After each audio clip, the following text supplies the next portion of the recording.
నమస్కారం అండి, అందరికీ స్వాగతం. ఈరోజు మన వీడియోలో ఒక ఇంట్రెస్టింగ్ స్టోరీ గురించి తెలుసుకోబోతున్నాం.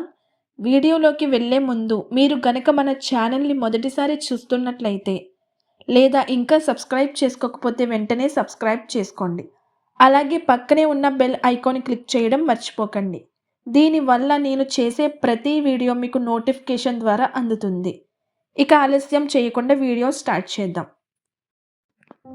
ఆ సాయంత్రం ఆకాశం ఎందుకో అంత ఎర్రగా ఉందో నాకు అర్థం కాలేదు. పాత ఇంటి వరండాలో మా నాన్న కూర్చునే ఆ పాత చైర్లో నేను కూర్చున్నాను. నా చేతిలో ఒక చిరిగిన ఉత్తరం ఉంది. పక్కనే ఆయన వాడిన ఒక పాత డైరీ. గాలికి ఆ కాగితాలు కదులుతుంటే నా గుండెల్లో ఏదో తెలియని బరువు. చిన్నప్పటి నుండి నాకు నాన్న అంటే చాలా భయం. ఆయన ఎప్పుడూ నాతో సరదాగా గడిపినట్లు నాకు గుర్తులేదు. చదువుకో, సమయం వృధా చేయకు అన్న కఠినమైన మాటలే తప్ప నన్ను ఎప్పుడూ దగ్గరికి తీసుకుని ముద్దాడలేదు. నా స్నేహితుల తండ్రులు వాళ్లతో క్రికెట్ ఆడుతుంటే మా నాన్న మాత్రం ఎప్పుడూ లెక్కల పుస్తకాలు పట్టుకుని నన్ను గద్దించేవాడు. నా మనసులో ఎప్పుడూ ఒకటే సందేశం ఉండేది. నాన్నకు నేనంటే ఇష్టం లేదా? నేను ఆయనకి కేవలం ఒక బాధ్యతను మాత్రమేనా అని. నేను సాఫ్ట్వేర్ ఇంజనీర్గా సిటీకి వెళ్ళిపోయాక మా మధ్య దూరం ఇంకా పెరిగింది. ఫోన్ చేసినా బాగున్నావా, తిన్నావా అన్న రెండే మాటలతో సంభాషణ ముగిసిపోయేది. ఆయన ప్రేమను నేను ఎప్పుడూ ఆ మాటల్లో వెతుక్కున్నాను. కానీ ఇవి ఎప్పుడూ నాకు దొరకలేదు. పోయిన నెలలో నాన్న గుండెపోటుతో అకస్మాత్తుగా కన్నుమూశారు. ఆయన వెళ్ళిపోయాక ఇల్లు సర్దుతుంటే నాకు ఈ ఉత్తరం దొరికింది. వణుకుతున్న చేతులతో దాన్ని విప్పి చదివాను.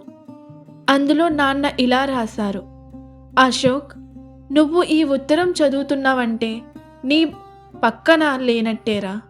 నీకు తెలుసా, నువ్వు పుట్టినప్పుడు నిన్ను మొదటిసారి నా చేతుల్లోకి తీసుకున్నప్పుడు నా ప్రపంచమే మారిపోయింది. కానీ మా నాన్న నాకు నేర్పింది ఒక్కటే: తండ్రి కఠినంగా ఉంటేనే కొడుకు ప్రయోజకుడు అవుతాడని. అందుకే నా ప్రేమను నీకు చూపించలేకపోయాను. నువ్వు స్కూల్ ఫస్ట్ వచ్చినప్పుడు గదిలోకి వెళ్ళి ఎవరూ చూడకుండా ఆనందంతో కన్నీళ్లు పెట్టుకున్నాను. నీకు మొదటి జీతం వచ్చినప్పుడు ఊరంతా గర్వంగా చెప్పుకున్నాను. నీకు నేనంటేనే కోపమని నాకు తెలుసురా. కానీ నా మౌనం వెనుక ఉన్నది ద్వేషం కాదు, నీ భవిష్యత్తు పట్ల నాకున్న బాధ్యత మాత్రమే. ఆ మాటలు చదువుతుంటే నా కళ్ళ ముందు నీటి పొర కమ్మింది. నాకు తెలియని ఇంకో నాన్న ఈ ఉత్తరంలో కనిపించారు. పక్కనే ఉన్న పాత డైరీని తిరగేస్తుంటే నా గుండె తక్కుమంది. అందులో ఒక దగ్గర, ఈరోజు అశోక్ సైకిల్ తొక్కడం నేర్చుకుంటూ పడిపోయాడు. పరుగున వెళ్ళి వాడిని ఎత్తుకోవాలనిపించింది. కానీ వాడు దెబ్బలను తట్టుకునే ధైర్యవంతుడు కావాలని ఆగిపోయాను అని ఉంది. ఇంకో చోట అశోక్ కాలేజీ ఫీజు కోసం తన పాత స్కూటర్ అమ్మేశాడు. వాడికి కొత్త బైక్ కొనివ్వాలి, వాడు సిటీలో అందరికంటే గొప్పగా ఉండాలి అని రాసి ఉంది. నేను కొత్త బైక్ కొనుక్కున్నప్పుడు డబ్బులు వృధా చేశావు అని కోప్పడ్డ నాన్న దాని వెనుక ఉన్న సౌకర్యాలను వదులుకున్నారని నాకు ఇన్నాళ్లకు తెలియలేదు. డైరీ ఆఖరి పేజీలో ఆయన తన ఆఖరి కోరిక రాసుకున్నారు: నేను నా కొడుకుకి ఇవ్వలేకపోయిన స్నేహాన్ని అశోక్ తన బిడ్డకు ఇవ్వాలి, వాడు ఒక మంచి తండ్రి అవ్వాలి అని ఉంది. మరుసటి రోజు ఉదయం నా కొడుకు అభి దగ్గరకు వెళ్ళాను. అప్పటి వరకు నేను కూడా నాన్నలాగే ఆఫీస్ పనిలో పడి వాడిని పట్టించుకునేవాడిని కాదు. కానీ ఈరోజు పరిస్థితి వేరు. నేను నేరుగా వెళ్ళి అభిని గట్టిగా హత్తుకున్నాను. నాన్న, ఏమైంది అని వాడు అమాయకంగా అడిగాడు. ఏం లేదురా, ఇన్నాళ్ళు నీ తాతయ్య నీకు చెప్పాలనుకున్న మాటలను నేను నీకు చెప్పాలనుకుంటున్నాను. ఐ లవ్ యూ రా కన్నా అని వాడిని గట్టిగా కౌగిలించుకొని ఏడ్చేశారు.